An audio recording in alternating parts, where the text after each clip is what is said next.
companheiros, prezados irmãos, boa noite. Boa noite. É com alegria que agradecemos a chance de conhecer essa cidade, essa casa, estes corações. É sempre muito bom nós podermos expandir os nossos horizontes, de conhecer vibrações, de conhecer histórias, de conhecer pessoas que estão em suas lutas particulares.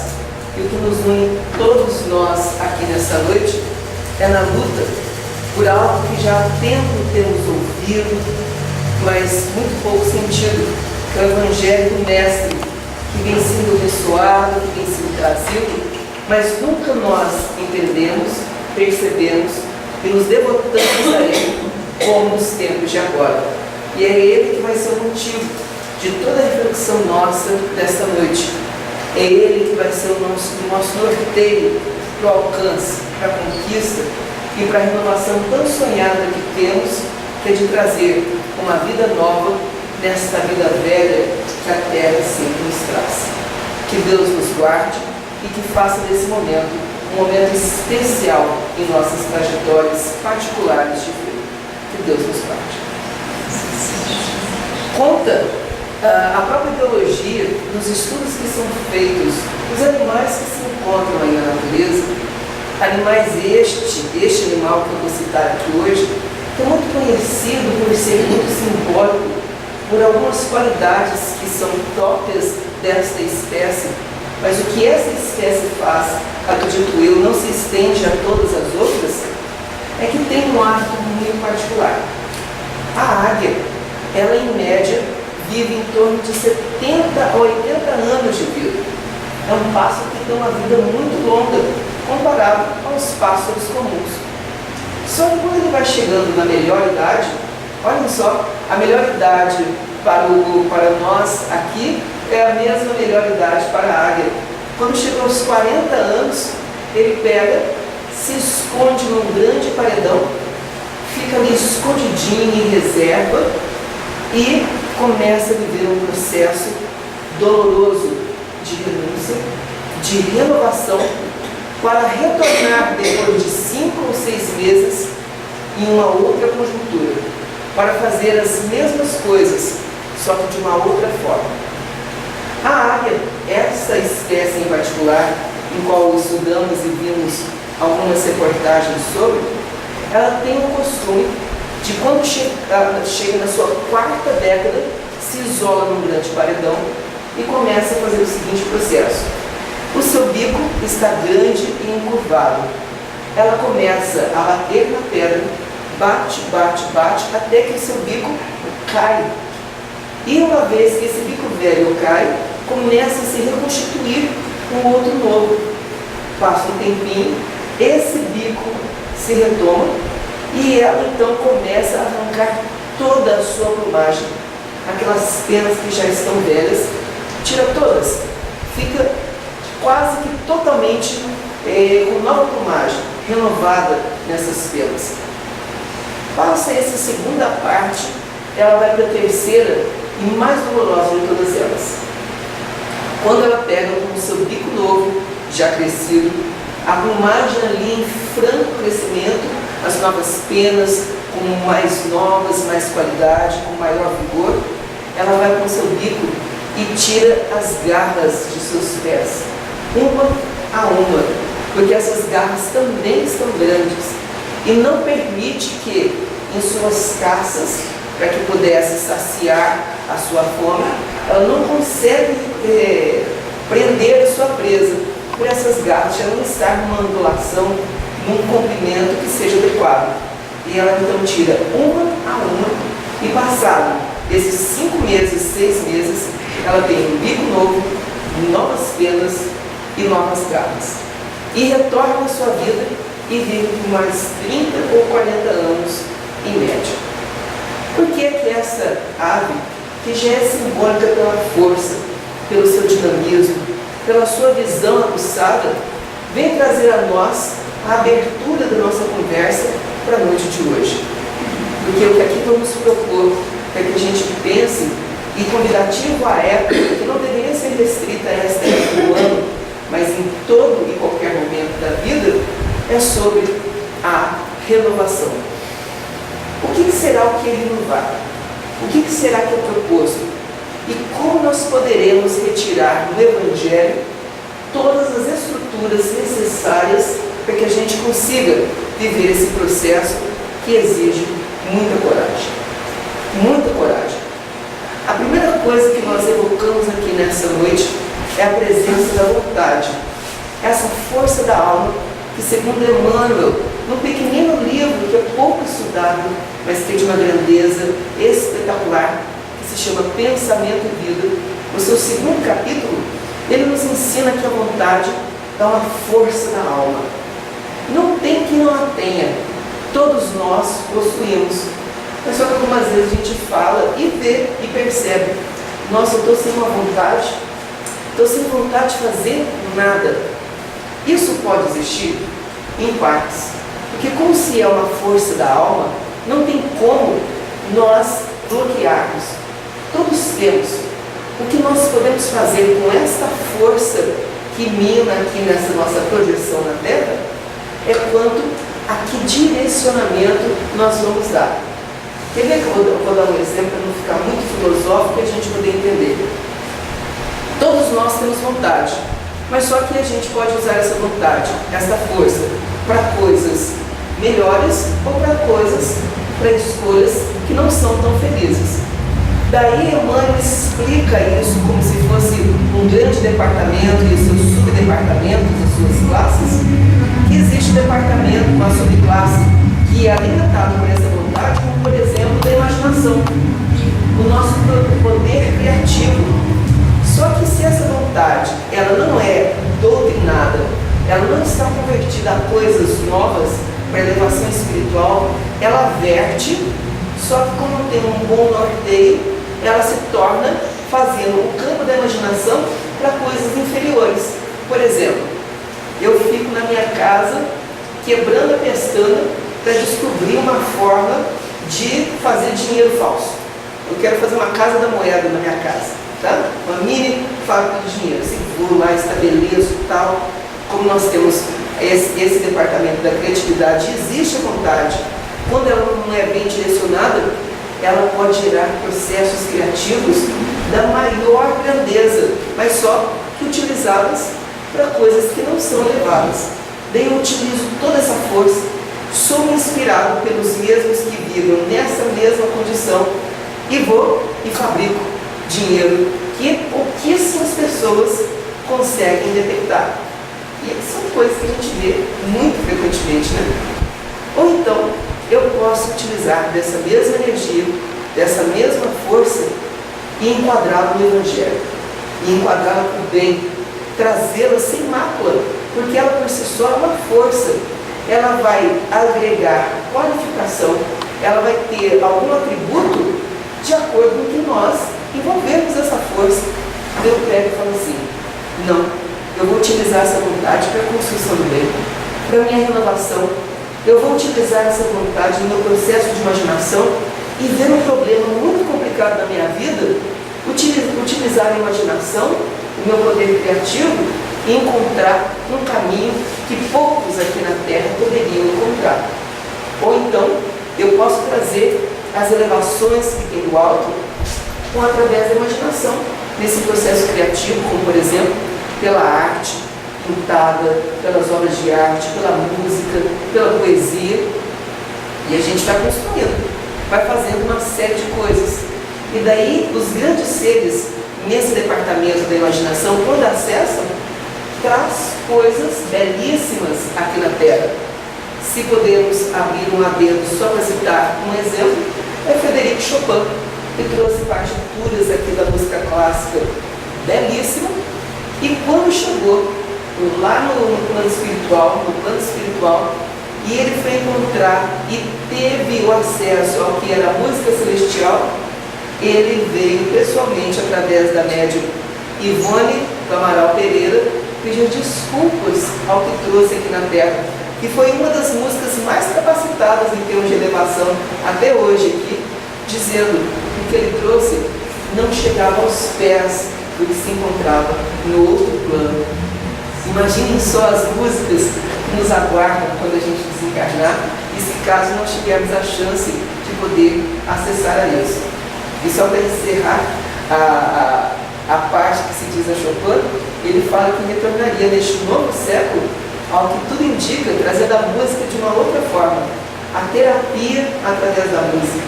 Olha só, ele entrando nesse nível vibracional tão elevado, se renovando, trazendo coisas novas e depois poder ser um médium aqui na Terra, de trazer essas ideias maiores aqui no plano físico. Certamente será sensacional caso nós presenciemos aqui pessoalmente ou então no outro plano, que a gente nunca se desfaz, né? A gente permanece. É assim que funciona. Renovar precisa de força e precisa dessa vontade doutrinada e adequada. Mas como que a gente vai deixar essa vontade mais limpa, mais pura, com potencial para que ela venha e não se envolva de máculas, de sujeiras, essas coisas que nós temos impregnados em nossa mente? Quem vai nos ajudar é Paulo de Tarso, na sua carta aos Efésios, quando ele diz assim, no capítulo 4, que quando passado o trato que já não se usa mais, você tira o homem velho, que se corrompe pelo engano, e você vai se renovar no sentido, no espírito, para as suas novas boas ações. E você vai realizar este homem novo, que segundo Deus é criado em verdadeira justiça e santidade. E ele encerra dizendo, porque somos membros uns dos outros. Vamos começar com o primeiro versículo que é abordado nesse capítulo, nessa parte desse capítulo 4, que é o versículo 22, quando ele fala tirar o homem velho. Despojar do homem velho. Já pararam para pensar nisso? O que é despojar? Se tirar, deixar de lado um homem que já está velho? Alguém aqui utiliza algum produto em casa que seja vencido? Come aquele bolo que já está com mofinho em cima? Já usa um livro de história, mas que foi escrito lá em 1950, que já está todo desatualizado? Alguém aqui usa uma roupa que foi muito famosa há 60, 70, 80, ou então no Brasil colonial, que as mulheres usavam aqueles vestidões e aquela coisa? Imagina vocês, mulheres, utilizarem esse vestidão na temperatura agradável daqui da nossa região? É uma coisa que não é certa e nem errada. Ela simplesmente já não cabe mais para a situação onde estamos hoje. Se alguém aqui querer vestir aqueles grandes estilos de época, vai ser enquadrada certamente de louco, ou vai estar achando que vai estar indo para o carnaval fora de época, porque não faz mais sentido se utilizar isso. Ou então, comer uma comida que esteja estragada, porque então certamente está querendo algum desarranjo no seu organismo, e muito menos querer adquirir conhecimento de uma coisa que já está ultrapassada. Como que eu vou pegar o conhecimento se ele não vai servir de mais nada, porque outras coisas novas se estenderam? É este desafio, que é um verdadeiro desafio, que Paulo nos coloca, é algo que nós deveríamos todos já termos vestido essa camisa.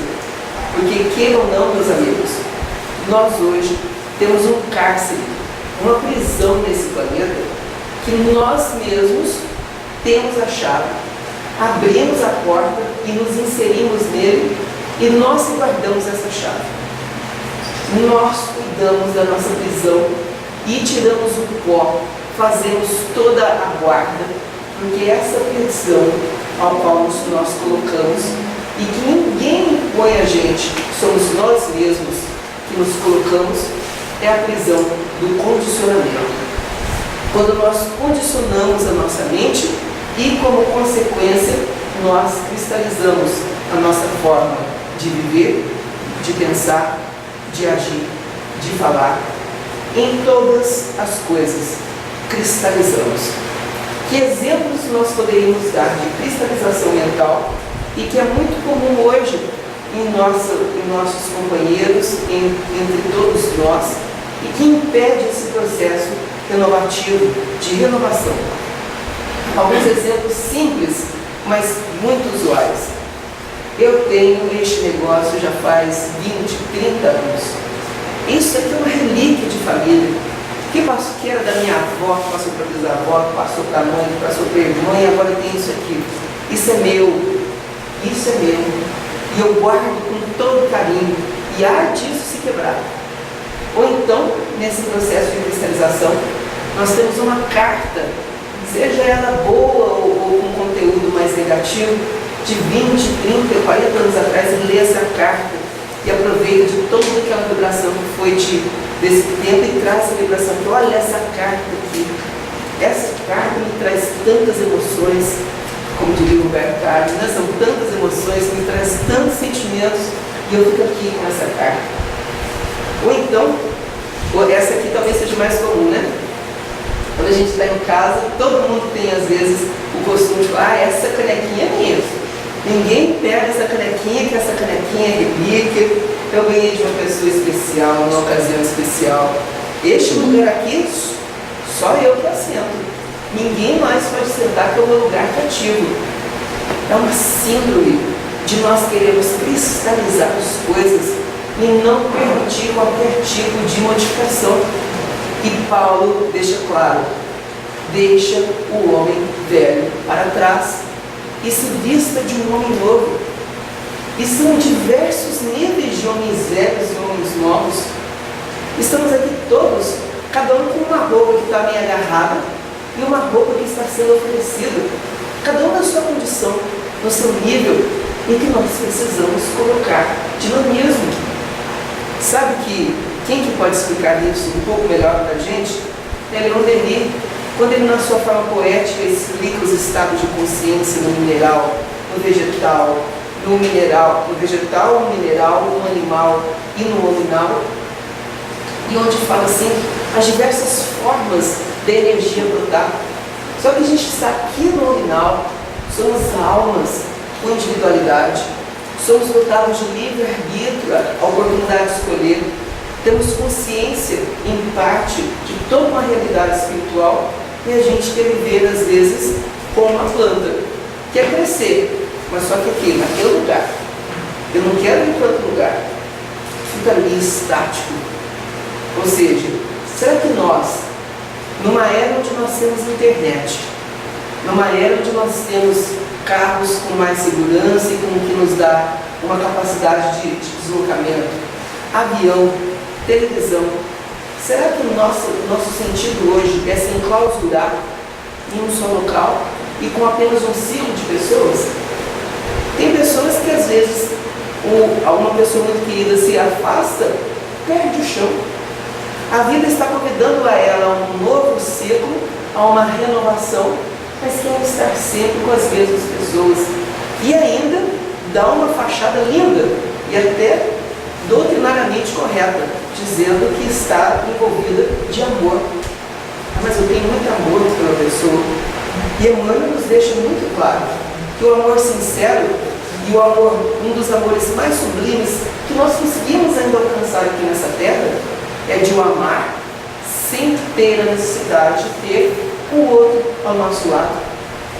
Eu posso ter uma pessoa muito querida do coração, e ele está morando na Europa, na Oceania, lá no Japão, e está tudo certo. Continuo amando, continuo feliz, continuo vivendo a minha vida, e nesse processo de renovação, outras pessoas vão se ajuntando à minha vida, e eu cresço naturalmente. E outras entram, outras saem, outras entram, outras saem. Algumas pessoas ficam um período menor, outras pessoas ficam um período maior. E eu não estou dizendo que não é para a gente sentir saudade, não. É natural que a gente sinta, mas a questão é a posse. A renovação são as pequenas coisas. E às vezes nesse processo de renovação, às vezes a vida coloca a pessoa, não de que a gente gosta, mas o que a gente precisa. Aquela pessoa que tem um perfil que não te agrada, com um estilo que não é dos mais adequados ao seu perfil, e mesmo assim a nossa tarefa de renovação é aquela hora. E vocês já perceberam que às vezes é aquela pessoa que é o grande trunfo da nossa vida, E a gente quer ir sempre com aquelas mesmas pessoas que pensam iguais a gente, porque nós estamos todos em cristal. Estamos cristalizados. Daí a gente quer montar uma equipe de trabalho aqui no centro. Às vezes tem pessoas que nós gostamos mais e outras nem tanto. Ah não, quero formar aquele grupinho que eu gosto. Emmanuel, de novo, deixa bem claro que o trabalho no Cristo é com quem a gente precisa. O trabalho no Cristo é com quem a gente precisa. E alguns trabalhadores que estão conosco, algumas pessoas que estão ao nosso lado, é um remédio muito amargo. Porque ainda nós colocamos a nossa pessoa no que estamos fazendo. Como também, certamente, nós somos remédio amargo a outras pessoas. Uma vez, contando um caso rápido que eu lembrei agora do Divaldo, o Divaldo lá na Mansão do Caminho, perguntou um jovem lá, que era tutelado dele, falou assim: Divaldo, eu preciso encontrar a alma perfeita que se encaixa no meu coração. Então o Divaldo falou: belíssimo, agora resta saber se você está perfeito nesse coração que você está querendo buscar, né? Às vezes ela vai e alcançou o seu potencial em você. Você está alcançando também? Às vezes a gente se acha a última bolacha do pacote. Às vezes nós estamos querendo viver um trabalho espiritual de renovação e nos colocamos como artista. Eu só trabalho com fulano ou ciclano, em tal horário, em tal dia. Se chover, fizer frio ou calor, se fizer calor então daí não tem jeito, né? Nem ninguém trabalha mais aqui. Não trabalho. Se eu estiver doente, ou se eu tiver com alguma desilusão amorosa, se eu tiver com algum problema na minha família, com algum filho, com alguma situação, eu não vou trabalhar. Estou parecendo um artista que exige: eu quero tantas toalhas, eu quero essa comida, aquilo. Trabalho com Cristo é sem exigências, é de entrega. O próprio Cristo já diz: entrega. Por isso a renovação é algo tão complicado às vezes para nós, que a gente tem que se deixar solto, entregue às condições do alto, e a gente quer o quê? Enrijecer. Enrijecer no mesmo contexto. Outro exemplo do Evangelho para poder fortalecer essa teoria. Quem tem o costume de ler o Novo Testamento já deve ter percebido que o Cristo tem o costume de usar dois verbos com muita frequência. Com muita frequência. Vinde. Vinde a mim, vós que estáis cansados, que eu vos aliviarei. Daí tá, tem o vinde. E tem muitos vindes. Se nós formos jogar na internet todos os vindes que tem lá do Cristo, tem uma série. Daí a gente vai e tem um trabalho oposto. O Cristo fala: vinde a mim. Daí tem o outro: ide. Veio até o Cristo, agora vai. Você está curado. Ide e testemunhar, junto aos seus. Ide e trabalhai na seara que é de todos. Vinde e ide. Aonde nós estamos nesse processo de renovação? Nós estamos no vinde ou nós estamos no ide? Ou será que nós não estamos em lugar nenhum ainda? Quando a gente está no vinde, é algo muito bonito, porque a gente está na busca, está ouvindo o chamado, está indo atrás. Ivone Pereira tem uma frase que é muito linda e que eu compartilho com vocês, numa reunião mediúnica, trazida nessa mensagem por ela, que é mais ou menos assim: pobres irmãos, não se sentis angustiados por estarem perdidos, porque só está perdido quem está buscando o caminho. Porque quem não está procurando o caminho, acha que está tudo certo. Se já nos localizamos, o nosso GPS espiritual ligou, você está fora da rota, e estamos perdidos procurando, está tudo certo. Estamos querendo nos reenquadrar nesse caminho. E daí a gente ouve: vinde a mim. A gente ouve a mensagem do Cristo de alguma forma, em algum nível. E essa mensagem, ela pode vir através da leitura no seu original, ela pode vir através de uma inspiração, ela pode vir através de uma situação, e ela pode vir através da fala de uma outra pessoa. Para isso é necessário estar com as antenas e com a percepção espiritual ligada, atenta, para que a gente possa perceber isso e sentir isso. Essa é a grande proposta. Vinde, me reabasteci. Mas só que às vezes algumas pessoas acham que foi até o Cristo e tem que ficar lá quietinho. Os próprios apóstolos acharam que era só ficar ali, na barra dele, ou em volta dele. Tanto que após a crucificação, coletivamente, foi o ide de todos. Eles aceitaram, todos os 12 apóstolos, o convite de Jesus. E todos os 12 tiveram um convite para ir e pregar e fazer a sua tarefa. E alguns fizeram de forma muito bela, como Pedro, na construção da Casa do Caminho, no acolhimento de todas as pessoas e fazendo um trabalho ali de assistência espiritual, que é o que tudo indica, seja a primeira casa cristã de trabalho assistencial, de apoio espiritual ao irmão, que a nossa história tem registrado até hoje. Primeiro, ele foi, ide. O que a gente pode entender nesse processo de inovação? Que quando nós encontramos esse processo espiritual, não quer dizer que as coisas vão estar assim todas na tranquilidade, né? É muito comum nós ouvirmos nas casas espíritas dizendo assim: eu estou indo em busca de paz. Mas que paz é essa que a gente busca? A minha paz vos deixo, a minha paz vos dou, disse o Cristo. Mas em outra oportunidade ele diz: eu não vim trazer a paz, mas a espada. O que é esse antagonismo que aparece até ser antagônico que Jesus nos fala, mas que Kardec explica com os amigos espirituais e instrutores, lá no Evangelho segundo o Espiritismo, no capítulo Moral Estranha, onde fala que essa espada é quando nos traz a verdadeira realidade do ser e a verdadeira proposta ao qual temos que nos executar. Porque o próprio Cristo disse: o teu campo é o mundo. Ide e arai, trabalha, faça a sua tarefa. E quem disse que a nossa tarefa não vai ser fácil? Às vezes vai ter um exercício do sacrifício. Por isso que às vezes somos resistentes à mudança, à renovação. Porque vai depender de algumas forças nossas. Vamos ter que deixar coisas para trás. Vamos ter que deixar formas de pensamento. Aliás, que Emmanuel, no livro de Inovação, ele traz um termo interessante, que olha só: nos alicerces da civilização do espírito, ainda perseveram os grandes monstros do pensamento, constituídos por energias fluídicas. O que é isso?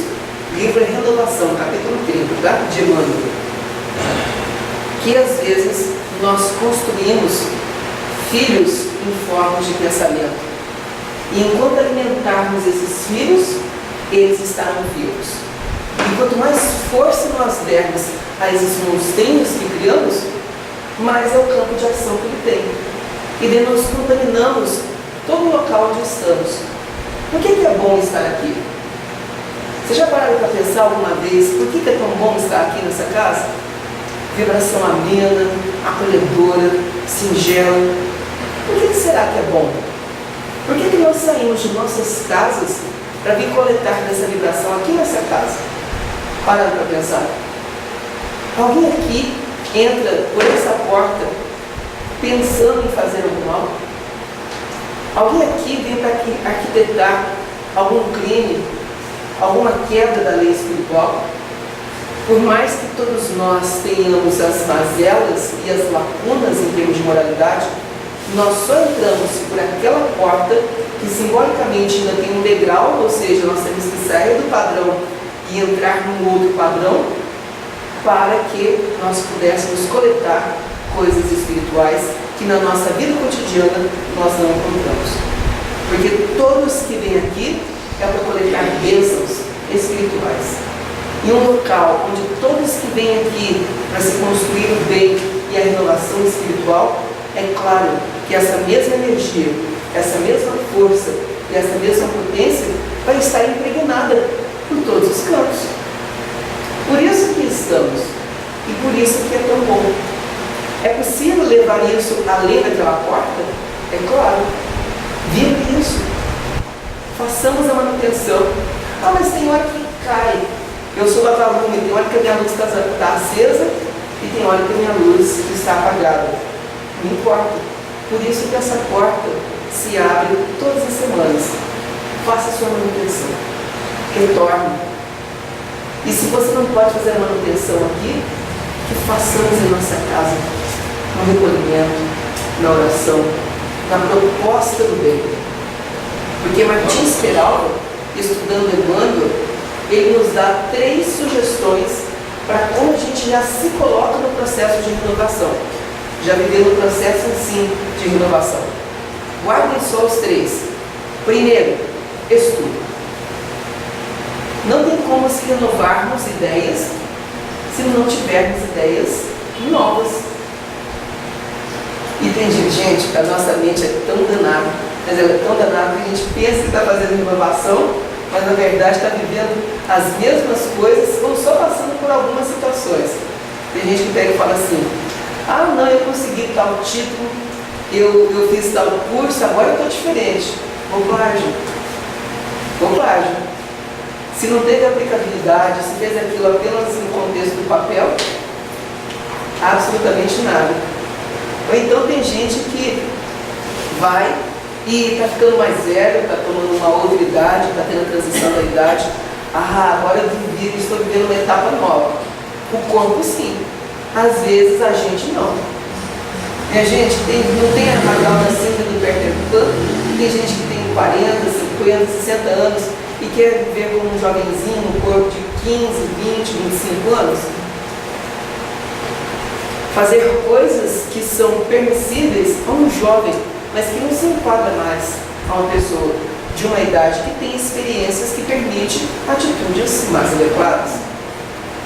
Em outro contexto, porque se nós vivemos experiências, é para congregar conhecimento e ir renovando e alcançando novas etapas.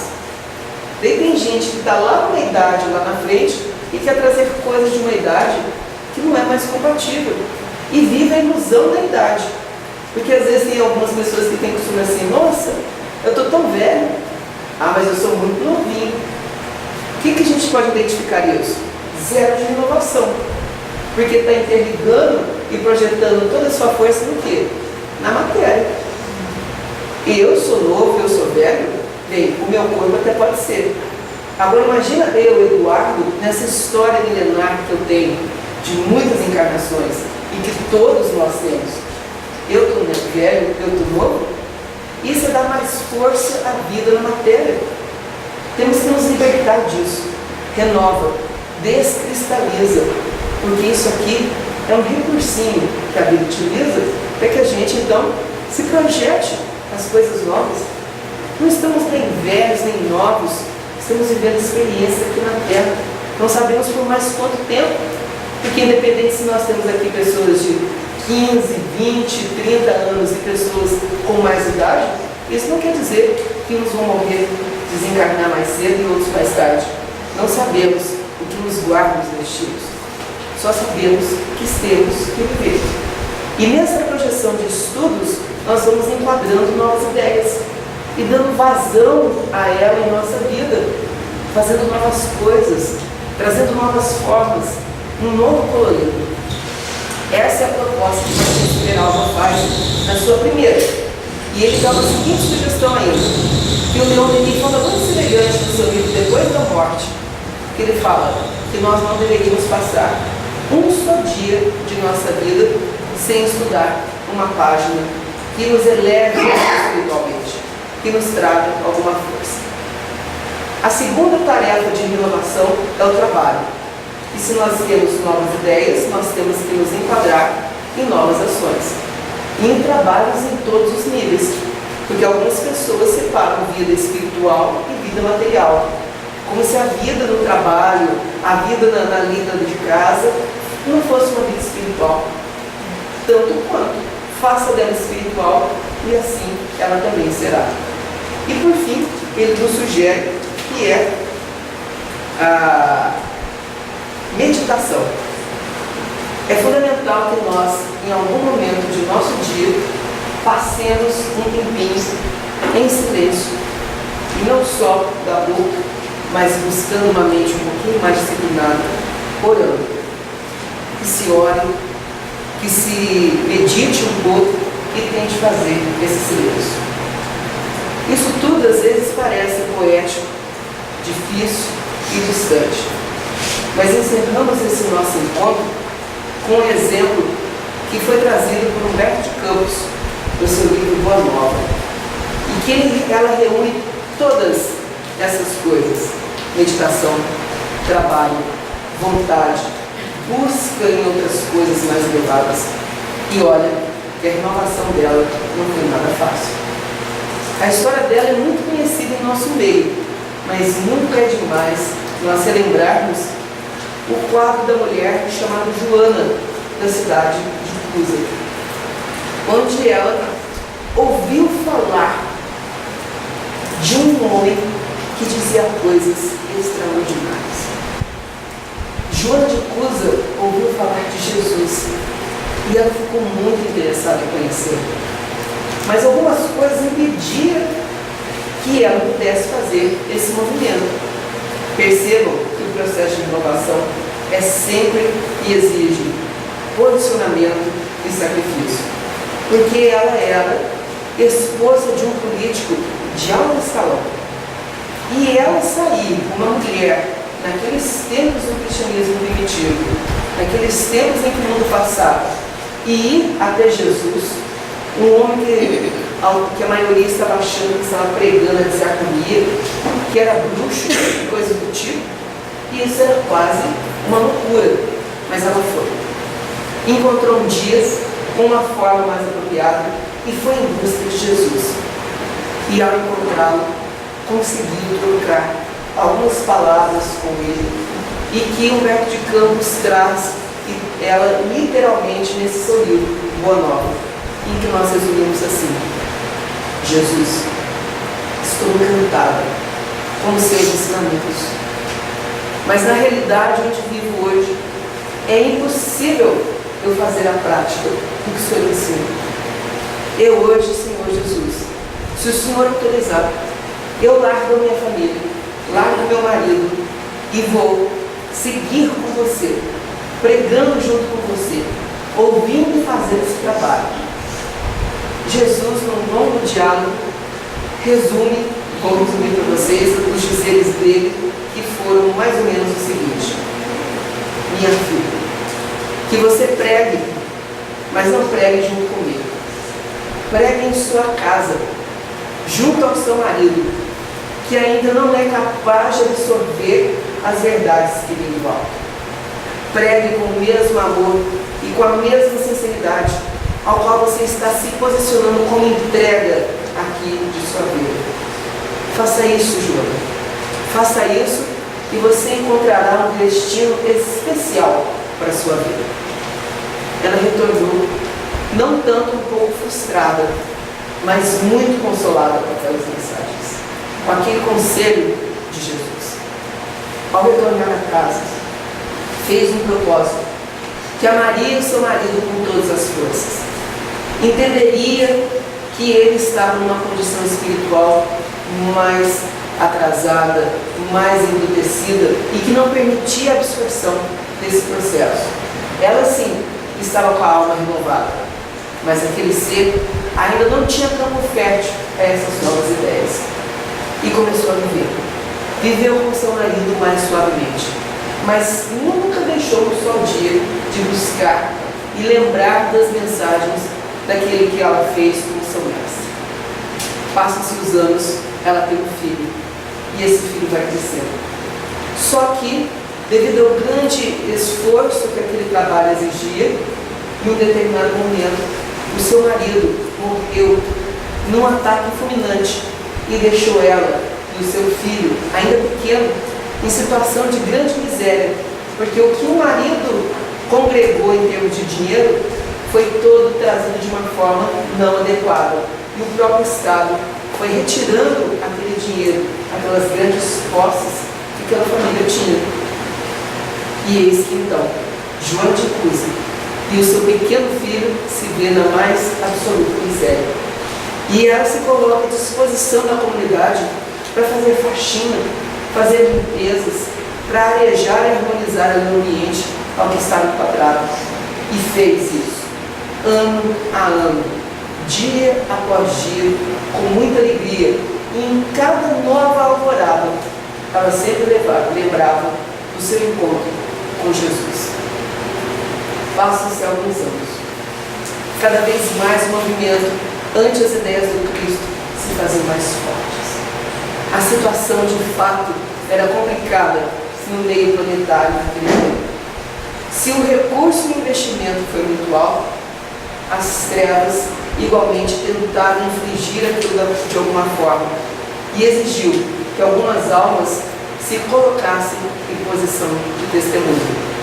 E aí estava uma mulher que não parecia tão nova, mas a sua aparência física aparentava muito mais anos do que ela realmente tinha. A sua roupa em frangalhos, ela estava amarrada em um pedaço de pau em uma praça pública, e já aos seus pés pronta uma série de lenhas para que ali se fizesse uma fogueira. E ao seu lado um homem, um jovem, musculoso, forte, muito bonito. E então uma pessoa com a tocha, a cutucando, pergunta: Joana, abjura, nega ao Cristo que você tanto fala, que você professa, nega ao Cristo. De jeito nenhum, eu jamais vou negar o meu mestre, jamais vou negar o meu mestre. E sabendo aquele homem, aquele algoz, que a coisa que uma mulher, uma mãe verdadeira mais ama é o seu filho, um espírito reencarnado no corpo de mulher aqui na terra, e que assume a sua maternidade com fervor e com harmonia, o seu maior tesouro talvez seja o seu filho. E eis que então esse algoz ameaçava colocar fogo no seu filho e falava: Joana, nega, porque eu vou matar o seu filho. E o menino, o jovem em prantos, gritava: mãe, abjura, até onde nós vamos com isso? Como você vai poder ser instrumento do seu Cristo, morta? E ela então, absorvendo o resto de energia que tinha, porque ela se sentiu muito, mas muito abalada de ver e sentir o sofrimento e a iminente morte do seu filho, ela diz com autoridade que só o amor é capaz de ter: cala-te, meu filho, cala-te, porque você não sabe o que fala. E eis que então, naquele momento, o homem que estava com a tocha não fez mais ameaças, colocou fogo, primeiro no seu filho e depois o fogo no pau onde estava amarrada Joana de Cruz, o tronco. E o homem, em sorrisos e gargalhadas estridentes, ainda faz um último desafio, Joana. Foi isso que o teu mestre te ensinou? A morrer no madeiro? E ela então, já ficando desfalecida com a dor e com o desespero naquele momento, ela solta quase num suspirar, mas que ressoou longe aquela multidão que ouvia: não foi só isso que o meu mestre me ensinou. Ele também me ensinou a te amar. E eis que então ela se desfalece, a sua cabeça se vê frouxa, e Joana se cruz entra num torpor, e ela se sente de leve um bater em seus ombros, como se estivesse chamando: vinde, Joana, vinde. E ela olha para trás, e quem era? Jesus, a recebendo pessoalmente no plano de vida espiritual. Joana foi até Cristo: vinde, e no ide pregou junto a todos que estavam. E num novo ciclo, Joana vai de novo até o Cristo, e agora certamente com outras propostas ainda mais mais elevadas. Graças a Deus, meus amigos e minhas amigas, que tive a oportunidade de conhecer nesta noite. Todos nós estamos sendo convidados a um processo de renovação. Se os Espíritos já disseram que o nosso planeta já está vivendo uma fase de transição para se enquadrar numa outra posição planetária, num mundo de regeneração, isso só será alcançado se nós, a todos nós dessa plateia, que estamos sendo convidados a essa regeneração, a assumir essa regeneração, a quebrar padrões antigos, velhos, desqualificados e que não são mais usuais aos tempos de hoje. Meus amigos, Jesus está convidando a todos nós hoje a assumir a nossa tarefa de verdadeiros mensageiros do amor. Há uma tarefa que cada um tem em particular na sua história, na sua realidade, de comover, de ensinar, de mobilizar, mas principalmente de movimentar. Algo que é novo para muitos, mas que para aqui nós que estamos conhecendo esses ensinamentos de uma outra forma, de algo para ser vivido, trabalhado e abraçado com muita vontade, a vontade que é equilibrada. Se nós hoje estamos no 20, nos abastecendo, no assim seja da prece, vamos no ide e preguemos com um exemplo silencioso, com um amor indistinto e com carinho a todos aqueles que cruzarem as nossas vidas, que o processo de renovação é simplesmente para substituir esses velhos sentimentos de inveja, ódio, rancor, prepotência, para substituí-los por um único, que é o amor. E que o exemplo do amor na terra seja a nossa força de todas as horas. Jesus, que assim seja.